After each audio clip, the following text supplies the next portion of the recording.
Everyone had heard of the throne, but very few had ever seen it. The woodland throne was something like a local legend. If you followed the river into the forest, turned east at the fork near the giant gum tree, and walked towards the setting sun, you would arrive at the Devil's Clearing. On the clearing, supposedly upon nothing grows, stood a stone throne. And if you sat on it, you would be cursed by the devil himself for all eternity. I had heard this story ever since I was old enough to go on sleepovers, and I had always wanted to prove or disprove it. Others had gone into the forest as well, and I still remember the first time someone showed me shaky camcorder footage of a strange stone chair with faces carved into it. Later, it turned out to be fake, a chair they had made themselves and filmed at night. But others continued to claim they had gone into the forest and found it. Their videos were either better or worse than the first wobbly piece of film I had watched on my friend Jonah's couch, but all of them fueled my excitement. It had always been my dream to see such a film for real. So, when Miss Regals assigned us a high school English project on urban legends, it felt like the perfect opportunity for me. The task was actually about the origins of urban legends, and she wanted us to invent one of our own. But when I asked if we could base our project on the search for the woodland throne, she looked delighted. "This doesn't have anything to do with John's final project, does it?" she asked, winking at me. "Maybe," I replied, revealing our plans. John and I had been friends for years, and his passion for films, especially filmmaking, had existed since our primary school days. John got his first camera when he was 6. It was a cheap thing his dad had bought at Toys R Us after John begged him relentlessly. I'd say his dad got his money's worth, because we spent the next 4 years making our own short, epic films in the backyard. John often roped me and our other friends, Sean and Fred, into helping with his latest projects. And this time was no exception. "I've got enough batteries and memory cards to film for 3 days straight," he told us as we sat in his garage, enduring his pitch meeting. "I don't see any reason why we shouldn't be able to shoot the next found footage masterpiece." John's final project was also about urban legends, specifically their place in horror films. He wanted to make the woodland throne the antagonist in his found footage movie, like the witch in the Blair Witch Project, and use us as his bumbling teenage actors hunting for it. I was looking forward to using this trip to write my own paper for Miss Regals. Sean and Fred, however, just saw it as an excuse to camp in the lush forest around our town for a few days. We had all grown up in the area, so the woods weren't unfamiliar to us. We loved camping until the first winter chill drove us back indoors. This time, I was just as excited to grill hot dogs and s'mores over the fire, tell stories, and hang out with my friends. When we told our parents on Friday afternoon that we'd be back by Monday evening and set off into the forest, we were prepared to spend 3 nights in the wild. We had plenty of food and water, along with a 4-man tent and sleeping bags. It was April, and the weather was unusually warm, so we didn't think we'd need anything too heavy-duty. John brought his film equipment, camera already in hand, while we carried the camping gear. We were essentially his loyal pack mules. When we reached the river, its surface foaming slightly from the late snowmelt from the nearby mountains, John turned to me. "This is a great spot to film our intro," he said. "The river is the first stage of our journey. From here, we head off to find the woodland throne and carve our names into history." I'll never forget the grin that spread across his face at that moment. It was a golden moment, but gold doesn't last forever. John cut me off as I stood by the river, preparing to deliver my opening statement. Sean and Fred had unanimously decided that I would do most of the talking in this little film, since neither of them wanted to memorize the lines John had written. Besides, they said I had the best narration voice for the camera. I think they just wanted to have fun on the trip, and honestly, so did I. "This is the Lefty River, the start of our journey," I began, unsure if the rushing rapids would drown out my voice. But John gave me a thumbs up, and I kept going. "The legend says that if you follow the river to a giant old gum tree, then turn east and walk into the forest until dusk, you'll find the Devil's Clearing and the woodland throne.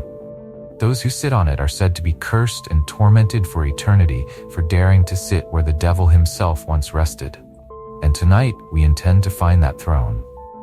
And cut John said, pressing the stop button on the camera as he nodded slowly. Nice. I like it.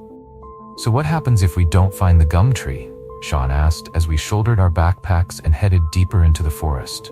I guess we just keep going until we reach the fork in the river, I said after thinking for a second or two. And if we don't find that either? Fred added. You don't get it, John said. It's not about finding the throne or not. Then what's it about? Fred asked. It's about following the directions and seeing if we find anything at all. That's the project. The legend brought us here, the power of the urban legend itself. Now we'll see where it leads us. Fred laughed. So this is just a fancy scavenger hunt? I snorted and gave him a shove. You're getting a 3-day camping trip out of it, Fred, so shut up. We followed the river through the afternoon. The forest was beautiful this time of year. Summer was just around the corner, and everything was glowing green. The water was too cold for swimming, though I figured Sean might give it a try. Sean loved the cold and would probably jump in tomorrow before we set off again. None of us thought we'd reach the Devil's Clearing on the first day. We planned to set up camp, grill some sausages, maybe fish a little, and continue our search at sunset the next day. After all, we were camping. Why rush? We spent most of that first day walking, but we weren't in a hurry. We'd been at school all day and weren't exactly energetic. Plus, Monday was a public holiday, so our parents knew where we were and weren't expecting us home until Monday night. We chatted and joked, the usual high school banter filling the afternoon. But as the sun began to set, we started looking for the tree or the fork in the river. A kid had assured us this was the right path since he claimed to have visited the Devil's Clearing before. That was part of the project too. If we couldn't find the way using the legend, what was the point? It was getting dark when we found the gum tree. The trees were dense, but the whole place felt wrong. Back then, I didn't have the right word for it, but now I do. Corrupted. How much longer till we find this thing? Sean asked, wiping the sweat off his forehead. He turned to look at me, but I just shrugged. They said to follow the setting sun, and we'd find it, I replied. Well, it better hurry up, Sean muttered. We're losing light, and we'll need to set up camp in the dark if we don't stop soon. The sun was already sinking low behind the trees, and I realized he was right. The legend never mentioned how far you had to walk, only that you needed to follow the sun. Who knew how long the journey actually was, or how far we had to go? We walked for another 20 minutes before we noticed something up ahead. The trees started thinning and shadows gathered as we approached a clearing.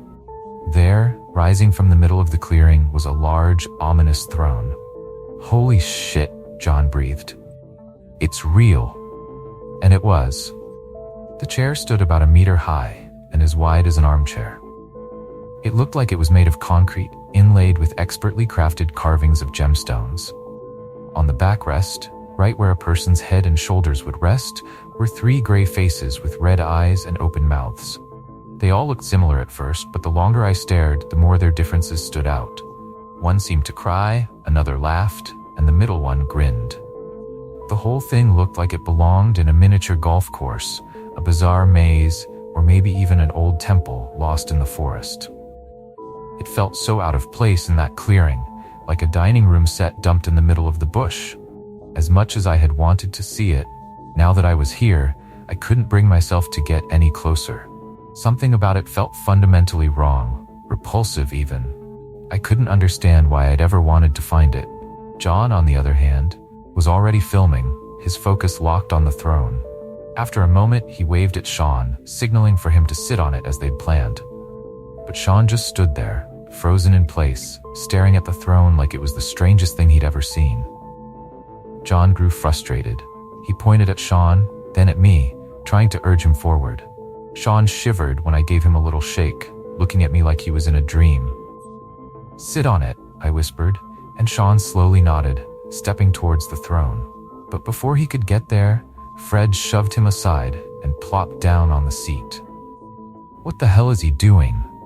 I heard John mutter, but I had no answer. The 2 boys scuffled awkwardly, their fight almost comical, except they weren't acting. Both had that distracted look people get when they're half listening to a phone conversation while doing something else. Fred won their little tussle by shoving Sean hard enough to send him sprawling on his backside. Triumphantly, Fred took his prize, sitting down on the throne with a look of deep satisfaction on his face that slowly transformed into something almost regal. Sean sat on the ground, staring at Fred with a strange expression, somewhere between envy and fear.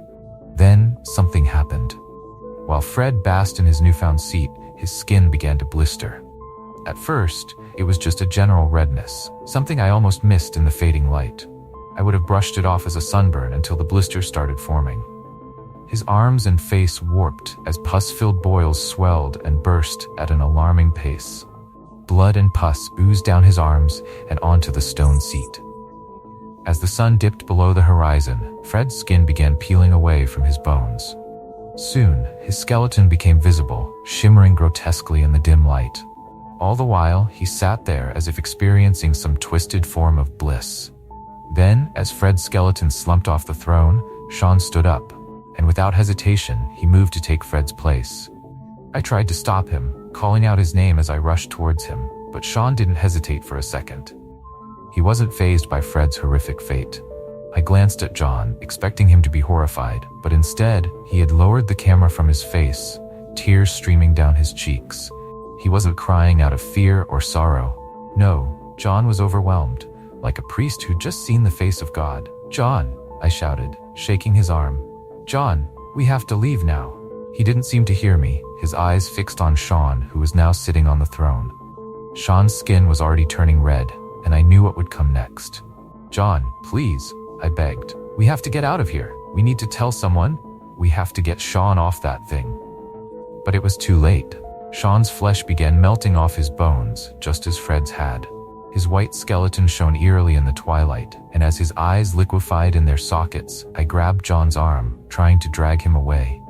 "John, don't do this," I pleaded, but he was already moving towards the throne, drawn to it as if by some dark, irresistible force. As soon as Sean's skeleton slumped to the ground, the throne seemed to reject it, tossing the bones aside. John stepped forward, ready to take his place. In that moment, I noticed something horrifying. Fred's bones had crumbled into powder, scattered by the forest breeze. I wanted to run, but just before I bolted from the clearing, something caught my eye. John's camera. The small handheld camera he had brought into the forest. I snatched it up and fled. I ran like a coward, leaving my best friends behind, praying I'd never see that cursed throne again. For 3 days, I wandered through the forest, drinking from the river and scavenging whatever I could find. I wished I grabbed a backpack, a tent, or at least some food. But all I had were the clothes on my back and the camera in my hand. When a search party found me on Tuesday, I thought for a moment that my worst fears had come true. But they took me to the hospital, and when the police questioned me, I handed them the camera and trembled under their interrogation. It's been almost a decade since that day, but I'll never forget what happened. I've never watched the footage I gave the police, and I have no intention of doing so. One of the officers who reviewed it told me it was the most disturbing thing he'd ever seen, but it cleared me of any wrongdoing. I think the police planned to search for my friends' bodies, but after watching the video, they abandoned the idea. There was no point in looking for kids who no longer existed, and even less reason to risk officers sitting on that throne. That night, I lost my best friends, and sometimes I wonder if the throne cursed me after all. Everyone in town assumed I had something to do with their disappearance, though they never said it to my face. Eventually, I left town for college and never looked back. But kids still go missing in those woods, and I can't help but wonder how many of them have fallen victim to the woodland throne. So, if you ever come across a strange stone seat in the forest, don't touch it.